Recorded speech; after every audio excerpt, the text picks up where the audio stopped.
Hello बच्चों, प्रश्न पढ़ते हैं। एक पिंड 6 मीटर उत्तर 8 मीटर पूर्व तथा 10 मीटर ऊर्ध्वाधर ऊपर की ओर गति करता है। इसका प्रारंभिक स्थिति के परिणामी विस्थापन क्या होगा। यहाँ पे 4 विकल्प दिए गए हैं।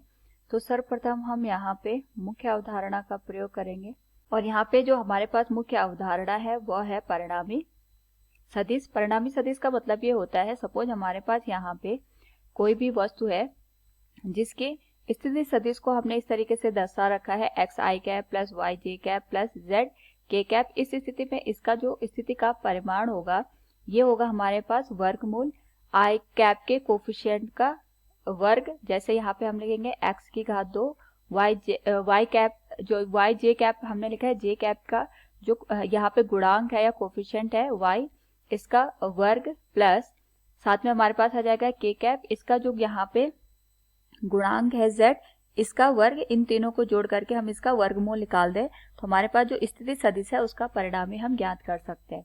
प्रश्न में हमारे पास एक पिंड है जो 6 मीटर उत्तर की ओर चल रहा है।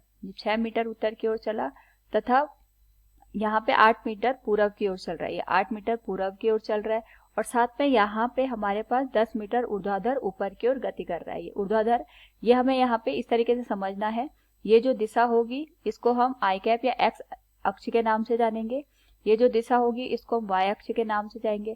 और यहाँ पे जो ऊर्ध्वाधर ऊपर की ओर है इसका मतलब हमारे पास यहाँ पे एक्स वाई के लंबवत दिशा में ये यहाँ पे 10 मीटर ऊपर की ओर चल रहा है। इसको हम 2 डायमेंशन में या 2 विमीय में इस तरीके से दर्शा रहे हैं डॉटेड फॉर्म में, ताकि हमें समझ में आए ये ऊर्ध्वाधर दिशा है।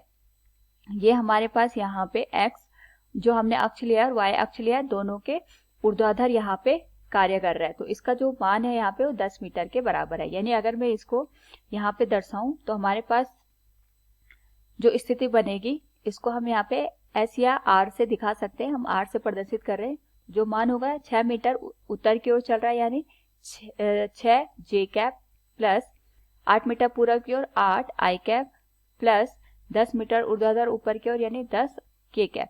अब हमें इसका यहाँ पे परिणामी सदिश निकालना है तो ये आ जाएगा वर्गमूल आई कैप का गुणांक 8 है तो इसका वर्ग प्लस जे कैप का गुणांक 6 है इसका वर्ग प्लस के कैप का गुणांक 10 है इसका वर्ग। इन सबको हम यहाँ पे वर्ग करके जोड़ देंगे तो 64 आ जाएगा, ये 36 आ जाएगा और ये आगे हमारे पास यहाँ पे 100 के बराबर आएगा। तो ये मिलके 100 होंगे, 100 प्लस 100 200 हो जाएगा और 100 गुणा 2 हमारे पास जो स्थिति बनेगी वो 10 वर्गमूल 2 मीटर के बराबर बनेगी। तो प्रश्न में हमारे पास जो विकल्प ए है वो सत्य हो जाएगा। उम्मीद है आपको समझ में आया होगा। धन्यवाद।